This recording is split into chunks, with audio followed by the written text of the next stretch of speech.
Tsy orinasa maty ny Sirama ary efa ao anatin'ny fanarenana tanteraka ireo tompona ndraikitra amin'izao fotoana izao. Nanamafy ny Tale Jeneraly ny fa tsy mivarotra tany ny orinasa tsy ara-dalàna noho izany izay fifanarahana rehetra mety mifandraika amin'izay. Tato-baovao avy hatrany. Miantona ny fikarakarana tanin'ny Sirama amin'ny endriny inona io na amin'ny endriny ahoana araka ny fanamafisana nataon'ny Tale Jeneraly ny orinasa nandritry ny fionany tamin'ny mpanao gazety. Tsy manan-kery noho izany aza mety fifanarahana fifampivarotana rehetra mikasika ireo tany ireo. Ny fikarakarana ny tanin'ny Sirama dia mbola miantona ary ho teneniko eto nisy orinasa niara niasa tamin'ny Sirama taloha dia afanajanona zaratany zany.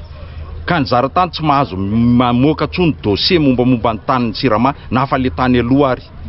Zay zany tena tiako marihana eto satria mbola mahita dossier zay mandehandeha any. Ary eto dia mangataka ny any amin'ny service de domaine sy ny topographie mba hanaraka tsara any fanapa-kevitry ny fanjakana hoe miantona ny fikarakarana ny tanin'ny Sirama.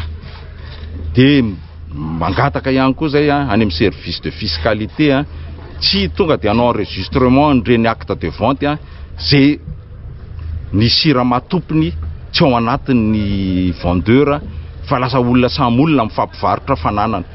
Misy lalàna mamaritra tsara an'izany fa lasa manao steleo na zany reny olona reny. Tsy sanatria akory mivarotra tany ny Sirama vao mahalony karaman'ny mpiasa araka namara ny Tale Jeneraly ny hatrany efa andalam-panarenana ny orinasa. Fa ny société Sirama dia tsy société maty. Fa narenina izy ekena tsy mandeha ny famokarana siramamy fantatritsika ny toe-javatra misy fa zany tsy milaza akory fa hoe maty ny société Sirama. Eto koa dia manamafy zany zay fa ny société Sirama tsy manana orana ara-bola ka hoe tsy maloa ny karamam-piasa fa mivarotra tany vao maloa karamam-piasa.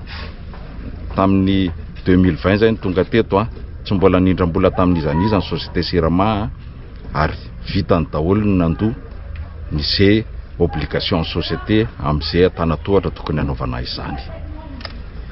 Dia amierina ny teniko hatramin'izay zany hoe ny société Sirama tompoka tsy société mpivarotra tany ary tsy mpandrava fananana.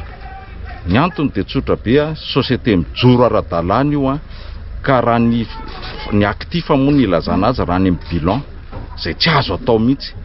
Raha ny actif anao no varotanao ny dikan'izany vonoina zany le société. Dia manamafy zay fa tsy mivarotra tany. Misy kosa nefa ireo mibody tany araka nambaran'ny Tale Jeneraly ny orinasa hatrany. Ary raha misy ny antota taratasy mazava mikasika ny fananana ny tany dia azo eritreretina ny fanamarinana izany eo anoloan'ny lalàna velona misy eto amin'ny tany sy ny fanjakana ho hiatran'ny Tale Jeneraly ny Sirama.